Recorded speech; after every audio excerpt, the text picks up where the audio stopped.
இப்போ America Donald கூடயும் Netanyahu கூடயும் இருக்கிறது உலகத்துக்கு சாத்தான் ஒரு ஆரம்பின்னு ஆரம்பிச்சிட்டாங்க. அது அப்பயே ஆயத்தமா இருக்காங்க. அது பாத்தீங்கன்னா அதுக்கு முன்னாடி நடந்து சின்ன போர் நடந்துச்சு. திடீர்னு அமெரிக்கா அடிச்சது 3 அடிச்சாங்க, ஈரான் அடிச்சாங்க, நின்று போச்சு. அப்புறம் இஸ்ரேல் அடிச்சாங்க, நின்று போச்சு. அது என்னன்னு தேடி தெரியல. நான் தனியா போட்டுக்கிறேன். அந்த போர்லாம் நடந்ததை அந்த இஸ்ரேல் ஈரான் போர், அமெரிக்க ஈரான் போர் தனியா டிசிஷன் கொடுத்துருக்கேன், பார்த்து தெரிஞ்சுக்கொடுங்க. அப்ப ஆரம்பிச்சாங்க, எப்ப ஆரம்பிச்சு பார்த்து தெரிஞ்சுக்கோங்க. இப்போ 28/2/2023 முழுமையாக ஆரம்பிச்சிட்டாங்க.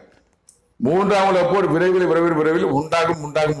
உலகத்தின் அதிபதினா நீங்க நினைக்கிறீங்க அமெரிக்கா டொனால்டு ஆரம்பிச்சா நினைக்காதீங்க. உள்ள கூட இருக்கிற உலகத்தின் அதிபதி சாத்தான் சைத்தான் அவன் தான் கூட ஆரம்பிக்கிறாரு. இஸ்ரேல் அவரும் கூட இருக்கிறாரு. கடவுள் வார்த்தை, என் வார்த்தை அல்ல. நான் உடனே அமெரிக்கா கடவுள் நினைக்காதீங்க. கடவுள் வார்த்தையை நான் சொல்றேன். கடவுள் வார்த்தையை சொல்றேன். அந்த உலகத்தை அமைதியா இருக்க விட மாட்டாரு சாத்தான். ஏதாவது சண்டை முட்டு ஒன்று கோல் முட்டுன்னு நினைச்சிட்டு இருப்பாரு. ஆரம்பிச்சாரு.